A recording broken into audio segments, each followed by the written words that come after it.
So YouTube থেকে আমাকে পাঠানো হয়েছে এত সুন্দর একটা গিফট, যেটা দেখার পরে আমি তো প্রচন্ড খুশি হয়ে গেছি। তো চলো ইউটিউব থেকে আমাকে কি গিফট পাঠালো ওটা আজকে তোমাদের সঙ্গে শেয়ার করা যাক। সো সেই দিন সকাল সকাল কিন্তু আমি চলে গিয়েছিলাম কুরিয়ার অফিসে। তবে কুরিয়ার অফিসে ঢোকার আগে আমি চলে গিয়েছিলাম মলে, কারণ আমি রিসেন্টলি সুন্দরবন ঘুরতে গিয়েছিলাম। আর সুন্দরবনে গিয়ে না আমি আমার একটা এইরকম টাইপের ড্রেস ওখানটায় ছেড়ে চলে এসেছি, আর যেটাকে মাদের ভাষাতে বলা হয় হচ্ছে হারিয়ে ফেলা। তো ওটাকে হারিয়ে ফেলার পরে আমি বাড়িতে অনেক কথা শুনেছি, সেই জন্য এসেই কিন্তু আগে আমি এই ড্রেসটা নিয়ে নিয়েছি। আর ড্রেসটা নিয়ে এখানটাতে বিল করে কিন্তু তাড়াতাড়ি এখান থেকে বেরিয়ে গিয়েছি, কারণ মেনলি পার্সেলটার জন্য কিন্তু আমি বেশি এক্সাইটেড হয়ে আছি, কারণ তখনো পর্যন্ত আমি জানি না যেটা ইউটিউবের তরফ থেকে আসা একটি পার্সেল। আর আমার না রিসেন্টলি একটা প্রবলেম আমি দেখতে পাচ্ছি যে আমি না বেশিক্ষণ রোদে থাকতে পারি না, রোদে থাকলে না আমার চোখগুলো কেমন জানি ব্যথা করে। তো যাই হোক, আমাকে আগের দিন বিকালবেলা ফোন করে বলা হয় যে আমার নামে একটি পার্সেল এসেছে, কিন্তু কি পার্সেল আছে ওনারাও জানে না। তো আমি প্রথমে ভেবেছিলাম যে হয়তো কোনো ব্র্যান্ড থেকে কোলাবোরেশনের জন্য পার্সেল এসেছে, কিন্তু যখন আমি ওখানে যাই আর তারপরে যখন আমি পার্সেলটা দেখি তখন আমার মনে হয় যে না, এটা হয়তো ব্র্যান্ড থেকে আসেনি, এটা হয়তো ইউটিউব থেকে এসেছে। তার কারণ হলো আমি 1 মাস আগে একটা ইউটিউবের তরফ থেকে না ফর্ম ফিল আপ করে রেখেছিলাম বুট ক্যাম্পের।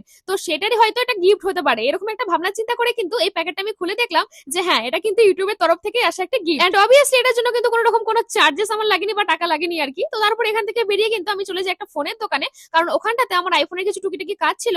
আর এই যে আমার যে পুরোনো ফোনটা ছিল ওটার যে গ্লাসটা ওটা না পুরো চাকনা চুর হয়ে গেছিল। তো ওটাও কিন্তু একটা চেঞ্জ করে নিয়ে অন্য একটা দোকানে গিয়ে বাড়ির টুকিটাকি জিনিসপত্র নিয়ে নিয়েছি। এরপরে বাড়ি আসা মাত্রই কিন্তু আমি এটাকে নিয়ে বসে পড়েছিলাম এটাকে আনবক্সিং করব বলে। আর সত্যি বলছি এর ভেতরে কি আছে আমার কোনো রকম কোনো আইডিয়াও ছিল না, তবে উপরের দিকে লেখা ছিল লিমিটেড এডিশন। মানে এটা দেখার পরে তো আমি আরো খুশি হয়ে গেছিলাম যে এইরকম জিনিস হয়তো খুব কম লোকের কাছেই আছে। তো প্রথমেই তো এটাকে আনবক্সিং করে আমি দেখতে পেয়ে যাই এই ধরনের একটি কার্ড, যে কার্ডটার মধ্যে লেখা ছিল কংগ্রাচুলেশন এবং আমার ইউটিউব জার্নি সম্পর্কে আরো কিন্তু অনেক মোটিভেশন লাইন টাইপের। তো এটাকে সাইডে রেখে আমি কিন্তু দেখতে পেয়ে গেছিলাম একটা ব্যাগ, যেই ব্যাগটাতে লেখা ছিল ইউটিউব, এবং ব্যাগটার ভেতরের দিকে ছিল একটা ব্লুটুথ পেট্রনিক্স এর মাইক, আর তার সঙ্গে ছিল এই ব্যাগটার জন্য একটা বেল্ট, যে বেল্টটার সাহায্যে কিন্তু এই ব্যাগটাকে আমরা কাঁধের মধ্যে ঝুলিয়ে নিতে পারবো। আর ব্যাগটার কোয়ালিটি সম্পর্কে তো কোনো কথাই হবে না, কারণ ব্যাগটার কোয়ালিটি ছিল পুরো এ ক্লাস।